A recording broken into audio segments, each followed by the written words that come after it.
Olá, amigos e amigas. Cirurgia do trauma com o professor João Ricardo no trauma hack medular. Outra situação bastante importante lá na atenção aos nossos politraumatizados. Em relação a hack medular, ou como alguns chamam de vértebromedular, a coluna cervical é a mais frequente, em torno de 55% das vezes. Na transição tóraco-lombar e lombosacro, em torno de 15%. Agora, uma coisa interessante. 25% das pessoas que têm trauma da coluna apresentam TCE. E parte dos pacientes TCE, 5% dos pacientes que têm CCE, apresentam lesões raquimedulares. E uma coisa é importante também, que já precisa ficar com o nosso conceito. Quando a pessoa tem uma lesão vertebral em algum lugar, é importante radiografar a coluna toda. E quando que eu vou radiografar essa coluna? Claro que é no exame secundário. O paciente já está estável, tendendo a estabilidade, aquela coisa toda. Então, lembre-se desses conceitos. Coluna também é uma prioridade. Lembra que lá no item a via aérea, mas ele tem um sobrenome muito importante, que é a coluna cervical. E isso aqui não é à toa. Ó, 55% das lesões vértebro-medulares estão relacionados a problemas na coluna cervical. E se eu puder evitar uma lesão da coluna cervical, que o paciente fique tetraplégico, eu já tenho uma justificativa muito boa. Então, a imobilização, a proteção, vai fazer com que, às vezes, uma fratura vertebral que esteja estável, ela não faça protusão ao canal medular, causando aí um dano que eventualmente seja reversível. E como que a gente vai proteger isso? Claro, lá no momento que nós estamos permeabilizando a via aérea, um socorrista segurando, ou mesmo o colar cervical, e na hora de fazermos o transporte, não só o colar, que ele evita flexão e extensão, mas os apoios laterais são importantes para eu não ter movimentos de lateralização, que são importantes também nessa hora da proteção da coluna cervical. Grande parte do tratamento é fazendo a imobilização adequada. Agora, uma coisa importante, que é pegadinha muito comum, e a gente estuda isso lá no trauma raquimedular, é a diferenciação do que é choque medular do que é choque neurogênico. Aliás, nós não podemos ter dúvida nenhuma de que é choque neurogênico. A gente sabe que no pós-traumatizado, o choque mais comum é o hipovolêmico. Ah, perdeu sangue, tórax, abdômen, pelve, aquela coisa toda. Mas eu tenho outras situações de choque. O séptico é muito pouco provável. O cardiogênico, lá no tamponamento. O pneumotórax hipertensivo, que é uma situação que simula choque, ele funciona como um choque cardiogênico. Mas nós temos um tipo específico de choque, que é o choque neurogênico. Que às vezes você tem tendência em achar que o choque neurogênico é porque tinha dor. Dor não leva a choque em ninguém. Reflexo vagal leva, mas dor não leva. Ou é um choque relacionado porque tomou determinado medicamento, tomou Novalgina ou dipirona e caiu a pressão. Nada disso. Choque neurogênico é muito bem estabelecido a sua fisiopatologia. Primeira coisa que nós temos que saber do choque neurogênico. Ele é um fenômeno vasomotor. O que é um fenômeno vasomotor? Ele tem o seguinte mecanismo fisiopatológico. Quando eu faço uma lesão medular alta, ou seja, estou tetraplégico, eu tenho da perda do tônus simpático. Quando eu tenho a perda do tônus simpático, eu tenho vasodilatação periférica. Quando eu tenho vasodilatação periférica, diminuição da resistência vascular periférica, pressão vai lá embaixo, principalmente a pressão diastólica. Por quê? Aumentou, ou seja, aumentou a vasodilatação, diminuiu a resistência periférica. E tem um senão, porque se eu aumento o continente, eu tenho que aumentar a frequência cardíaca para dar conta, para o conteúdo dar conta desse continente.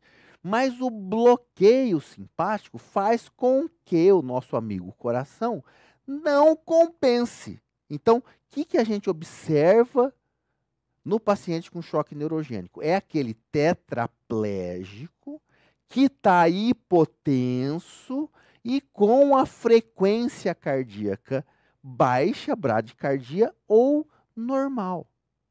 Claro que ele é um politraumatizado, eu preciso descartar o choque hipovolêmico. Não é proibido ter choque neurogênico e choque hipovolêmico junto. Uma vez descartado o choque hipovolêmico, feito lá minha reposição adequada, esse choque tem indicação de vasopressor. E o vasopressor adequado é a noradrenalina. Entenderam o que é choque neurogênico? Então, é um fenômeno vasomotor, pressão 0 por 0. E choque medular?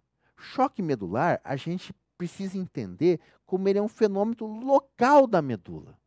Ele não é um fenômeno vasomotor. Seria, assim, entre aspas, um apagão da nossa medula. Levei o trauma, seja ele perfurante, contuso, com secção, sem secção, com edema, desaceleração, não importa. O que acontece? Uma interrupção do impulso nervoso pela medula. Então, ele fez um apagão. Se eu não tiver secções, traumas maiores, lesão completa medular e etc., esse, entre aspas, apagão, ele é reversível. Então, tem muita questão que diz assim, olha, no momento o paciente apresentou um acidente de carro e perdeu a sensibilidade, a motricidade da região lombar para baixo e ele faz 4 horas de trauma, a família está preocupada, perguntando se ele vai ficar paraplégico o resto da vida. E o que você vai dizer para eles? Eu vou dizer para eles o seguinte, eu não sei, está em fase de choque medular. Entendeu o raciocínio do choque medular? Então, o que acontece? Eu tenho uma flacidez e perda aguda dos reflexos, perda das funções motoras e sensitivas abaixo da lesão. Só que com o tempo eu tenho retorno dos reflexos até uma evolução hiperreflexia. Então, nesse quadro agudo, se perguntarem para você, ei, vai ficar paraplégico para a vida toda? Eu falo, não sei, na fase aguda eu não tenho condição de determinar. Agora, é claro, eu preciso verificar esses reflexos. E é importante a análise do reflexo bulbo-cavernoso. O reflexo bulbo-cavernoso é importante ser verificado. Quando você aperta a glande, você tem contração do ânus.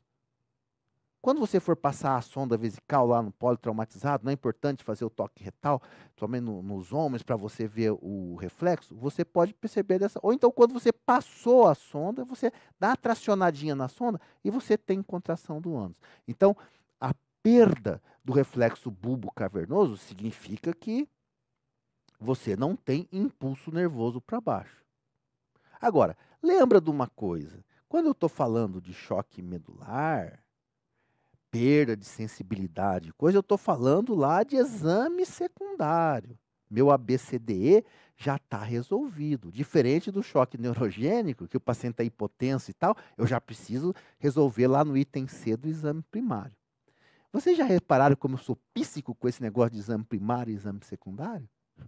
Porque essa é a chave do sucesso do atendimento politraumatizado. Exame primário, ABCDE, medidas auxiliares e reanimação. Estável, tendendo a estabilidade, exame secundário, que é o exame de cabo a rabo. E aí, nesse exame de cabo a rabo, nós vamos fazer o exame neurológico, se o paciente permitir. É claro, se ele estiver inconsciente, sensibilidade eu não consigo pesquisar, mas alguns dados eu consigo. Ah, motricidade você não consegue também. Mas o reflexo bulbo-cavernoso eu consigo pesquisar, sim, senhor, mesmo que ele esteja com inconsciente, ou sob efeito de álcool, droga, entubado com midazolam e etc e tal. Então, eles são do exame secundário. E é preciso examinar? É preciso examinar para eu não ter dissabores aí com os meus pacientes. Então, como eu estou falando para vocês já, dessas alterações de consciência que fazem com que a gente tenha alguma dúvida. Mas nas minhas pesquisas, eu estou lá no exame secundário, eu vou manter o paciente imobilizado e tendo alguma suspeita, avaliação radiológica. E lembra que as suspeitas dos locais são de acordo com os metâmeros sensitivos e motores, quando é possível a gente avaliar, mas fraturou ou lesou uma vértebra, o raio-x da coluna é toda. Lembra que eu posso ter uma lesão classificada em completa e incompleta. O que é uma lesão completa? A ausência da função motora sensitiva abaixo de determinado local. E lesão incompleta, permanência de determinado grau. Aí não tem nada a ver com choque medular. Choque medular já passou. E aí eu tenho lá meu paciente que não tem nada de sensibilidade, de motricidade e de sensibilidade. Quando eu falo sensibilidade, não é só tátil dolorosa, proprioceptiva e todas essas coisas. Então eu tenho uma lesão completa. O prognóstico já está esquisito. Uma lesão incompleta quando eu tenho a permanência de certo grau de função sensitiva e motora. E como que eu vou saber disso? Eu preciso examinar. Ah, mas eu não sou neuro e tal. Não tem problema. O nível sensitivo, claro, o doente estando cooperando, você vai lá com a sua peninha, seu gelinho, sua agulhinha, sem causar grandes transtornos, e verifica alguns landmarks que são manjados. C5 sobre o deltoide, C6 no polegar, C7 no dedo médio, C8 no dedo mínimo. Isso aqui, quando a gente fala de lesões altas cervicais, estamos pensando em tetraplegia. T4 no mamilo, lesão torácica, é bastante manjada. T6 no tifoide, T10 no umbigo. Todo mundo pergunta, a lesão foi lá do umbigo para baixo. Onde que é a lesão? É na lombar ou é na torácica? Lembrar que a sensibilidade do abdômen vem lá da torácica, tá, gente? Se perdeu a sensibilidade do umbigo para baixo, a lesão não é lombar, não. É lá em T10. T12, síntese púbica, L4, face medial da coxa, L5, o espaço entre primeiro e segundo pododátilo, S1, borda lateral do pé, o S3, S4, S5, a área de tuberosidade esquiática, a região perianal, tudo isso está sendo envolvido. E essas tabelinhas você encontra, você faz uma colinha, coloca lá no seu pronto-socorro, na ambulância, sei lá onde seja, que você consegue. Ou coloca uma figura dessa. Olha aqui o T4 no mamilo. Olha aqui o T10 na região umbilical. Olha o T12 aqui na sínfise púbica. E assim por diante. Tanto anterior quanto posterior, ele ajuda bastante a você localizar. E o nível motor também é mais chatinho um pouquinho. Mas é preciso a gente saber, principalmente nas lesões altas, porque eu tenho, por exemplo, lesões cervicais, elas podem ser mais altas ou mais baixas. Mas o C5, ele faz extensor. O C6, extensor do punho. C7, extensor do cotovelo. C8, flexor do dedo até o dedo médio. T1, adutor do dedo mínimo. L2, flexor do quadril. L3, extensor do joelho. L4, flexor do tornozelo. L5, extensor do hálux. S1, flexor do tornozelo. Então, um pouquinho de familiaridade aí que você acaba se posicionando. Mas lembrar que quando eu falo em tetraplegia, o graus mais baixo, eu posso ter elevações do ombro, extensão, por causa da preservação do deltoide, ou a extensão do punho. Então, o fato dele ser tetraplégico não significa que ele não tenha nenhuma lesão em membro superior.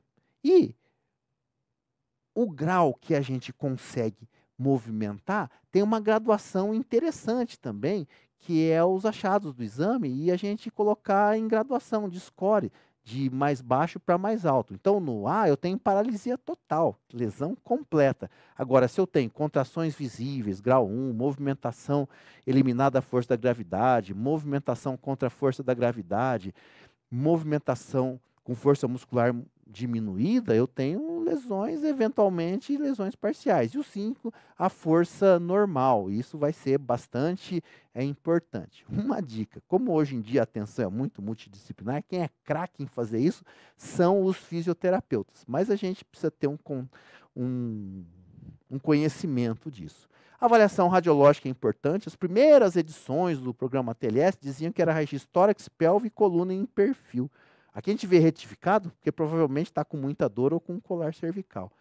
Raio-x perfil, para ser considerado legal, tinha que parecer as 7 vértebras cervicais e o comecinho da torácica. Então, 1, 2, 3, 4, 5, 6, 7, aqui o comecinho da dorsal. 4 linhas, anterior, posterior, apófise lateral e apófise espinhoso.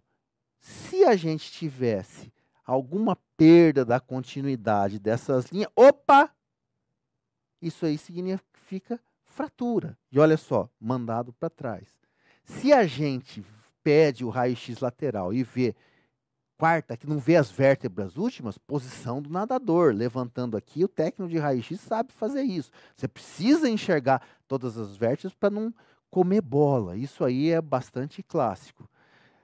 Agora, a primeira e segunda vértebra, você vai conseguir verificar com o transoral, porque a gente vê o apófise odontoide, o axis, o atlas, muito bem verificado, com as suas massas laterais, as suas articulações, e a gente tem uma noção muito grande. Então, não esquecer. Agora, claro, isso não faz parte do exame primário. Nem a perfil cervical faz parte do exame primário mais. Isso faz parte do exame secundário, nosso paciente estável.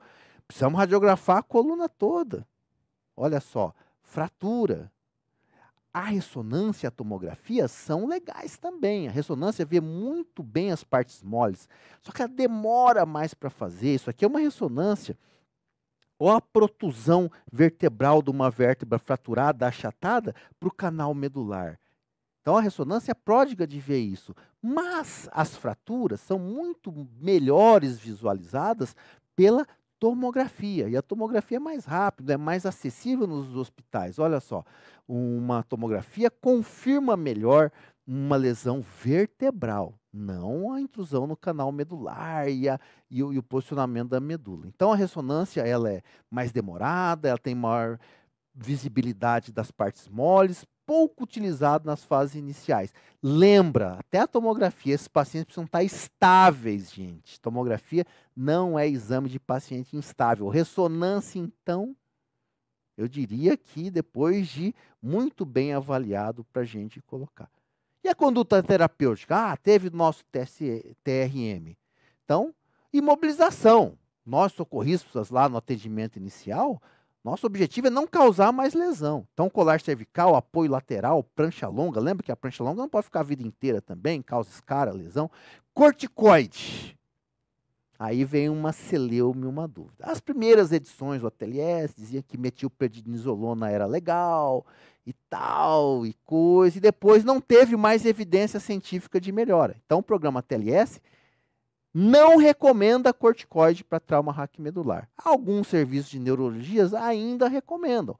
Porém, na hora que a gente for fazer uma prova e a gente entrar com recurso, a gente vai levar em consideração uma referência bibliográfica. O programa TLS é referência em 50 países, então não tem jeito. Não vamos recomendar aqui nas nossas provas o uso de metilprednisolona no trauma raquimedular, mas não é por causa disso que lá no serviço de neurologia do professor fulano vão brigar se alguém fizer isso. Tem lá a experiência dele, etc. E esses pacientes merecem a transferência para o centro adequado, para o ortopedista ou neurocirurgião, para fazer a análise adequada e verificar se esse paciente merece alguma situação, alguma conduta especializada cirúrgica para descomprimir o canal vertebral e alguma coisa assim. E por fim, a gente tem que chamar a atenção de algumas síndromes medulares, geralmente são lesões não completas e não são lesões totais da medula, e que eventualmente elas podem acontecer. Elas também não são muito fáceis de serem visualizadas clinicamente no atendimento inicial, mas elas são bem cobradinhas. Então, o que é a síndrome central da medula? O característico é um vozinho idoso que já tem uma osteoporose, osteofitos lá da coluna cervical, alterações degenerativas que limitam um pouco o canal medular.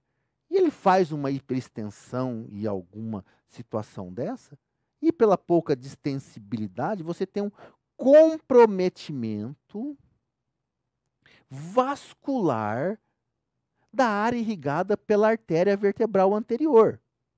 Então você tem uma característica bastante interessante do quadro clínico, porque ele tem um quadro clínico passageiro, transitório, de desproporção de força motora dos membros. E o engraçado na síndrome central da medula é o seguinte: quando eu tenho uma paralisia daqui, é daqui para baixo. É mais fácil a gente pensar que a paralisia é mais importante no pé e depois menos importante para cima, que ele vai recuperando. Na síndrome central da medula é o contrário. O dano maior é no membro superior e menor no membro inferior. Então, eu tenho uma desproporção de força motora de membros superiores e inferiores. A perda maior é no superior. A perda sensorial é variável, geralmente é lesão por hiperextensão. O exemplo clássico é o vozinho que tropeçou e bateu com a cara no vidro ou na parede e hiperestendeu. A recuperação é sequencial, primeiro recupera o membro inferior, depois o membro superior. E por último, as mãos. E o prognóstico é melhor do que lesões incompletas, porque na verdade são quase que lesões vasculares por estiramentos. A síndrome anterior da medula é outra síndrome clássica, que ela faz uma paraplegia e dissociação da perda sensorial. O que significa isso? Ele perde a sensibilidade à dor e à temperatura, mas ele preserva a sensibilidade proprioceptiva à vibração e à pressão. Ah, mas quem é que tem aqueles aparelhos de vibração lá, o neurologista tal? Exatamente, precisa. Lembra da semiologia neurológica? Isso faz parte para a gente interpretar essa sensibilidade proprioceptiva à vibração. Normalmente acontece o infarto no território da vertebral anterior. E geralmente nós temos uma compressão ou flexão do canal medular. Temos uma outra síndrome, que é a síndrome de Brown-Séquard, é extremamente rara, que é uma hemissecção da medula, que eu tenho um comprometimento motor do lado da medula seccionada, mas a perda da sensibilidade foi contralateral. Ela costuma ter algum grau de recuperação e até um bom prognóstico. Outras que são menos importantes no politraumatizado é a síndrome do cone medular, que ele pode acontecer por fraturas ósseas, por neoplasia extramedular, abscesso epidural, deformidade óssea. Nós temos uma compressão externa da medula, quer dizer, externamente à medula eu tenho a compressão. E a síndrome da caldequínea, que é bastante rara em trauma, que é frequência na hérnia discal, que ela tem a perda parcial das funções sexuais, urinária, intestinal, e ele tem uma paralisia flácida. E é interessante que ele tem uma preservação parcial da sensibilidade e da motricidade sem hiperreflexia. Quer dizer, ele preserva a motricidade, mas ele não tem aquela hiperreflexia característica. Essas duas aqui são muito mais estudadas em neurologia, em ortopedia, relacionados a outros problemas do que realmente o trauma, como as outras síndromes, Brown-Séquard, síndrome anterior da medula e síndrome central da medula, que a gente discorreu ali. Então, vale a pena lembrar, porque eventualmente aí alguém pode estar perguntando. Legal? Trauma raquimedular, com aquela grande ênfase na diferenciação do choque neurogênico para o choque medular, é a grande dica. Grande abraço e até a próxima.